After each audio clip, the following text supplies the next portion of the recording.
माना जा रहा है संसदीय कार्य मंत्री किरेन रिजिजू अब से कुछ ही क्षणों में लोकसभा में वक्फ संशोधन बिल पेश करेंगे, लेकिन उससे पहले सियासी घमासान छिड़ गया है, जहां पर एनडीए का साथ देने के लिए जेडीयू टीडीपी सभी तैयार दिख रहे हैं, चिराग पासवान का एलजेपीआर। तो वहीं दूसरी तरफ इंडिया गठबंधन एकजुट होकर इस बिल के विरोध में आज वोट करने वाला है। संख्या बल अगर आप देखिए तो बिल के पास होने के पक्ष में दिखाई देता है, लेकिन 8 घंटे की बहस होने वाली। और रविशंकर प्रसाद होंगे भारतीय जनता पार्टी के पहले वक्ता। न सिर्फ एक पेशे से वकील है वो, बल्कि पूर्व कानून मंत्री भी रह चुके हैं। वहीं दूसरी तरफ से अगर आप देखें तो लोकसभा में राहुल गांधी नेता प्रतिपक्ष इस मुद्दे पर नहीं बोलेंगे। जो अन्य नाम दिए गए हैं उसमें इमरान मसूद का नाम शामिल है और गौरव गोगोई का नाम शामिल है। अब से कुछ ही देर में ये वक्फ संशोधन बिल पेश किया जाएगा।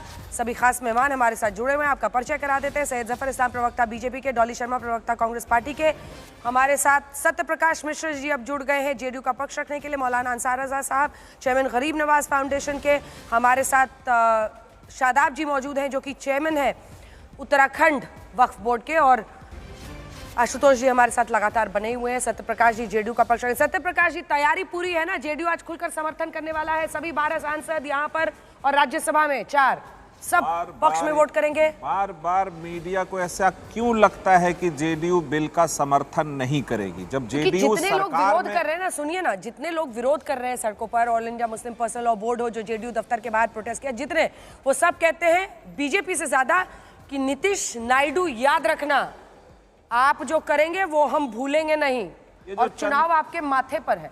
जो चंद मुट्ठी के लोग नीतीश कुमार को कटघरे में खड़े करने की कोशिश कर रहे हैं, उनको ये पता होना चाहिए कि नीतीश कुमार इस देश में सांप्रदायिक सौहार्द के नेता हैं और अल्पसंख्यक समाज के कल्याणकारी नीतियों को बिहार में लागू करने वाले नेता हैं। और इस बिल से भी इस देश में पिछड़े समाज के मुसलमानों को वक्फ बोर्ड में एक प्रतिनिधित्व मिलेगा, बाकी जो लोग छूट गए थे उनको मिलेगा, महिलाओं को मिलेगा, और सबसे बड़ी बात ये पारदर्शिता लाएगा एक ऐसे मसले में जो कि 54 से चला आ रहा है। 2013 में संशोधन हुआ, किसी को उस समय दिक्कत और तकलीफ नहीं हुई, लेकिन जब आज वक्फ बोर्ड की जमीनें जो उसकी हैं 25% मुसलमान ही उस पर केस लड़ रहे हैं कि ये मेरी जमीन है और वक्फ बोर्ड ने ले लिया है। कई मजार ऐसे 800 से बड़ी संख्या है।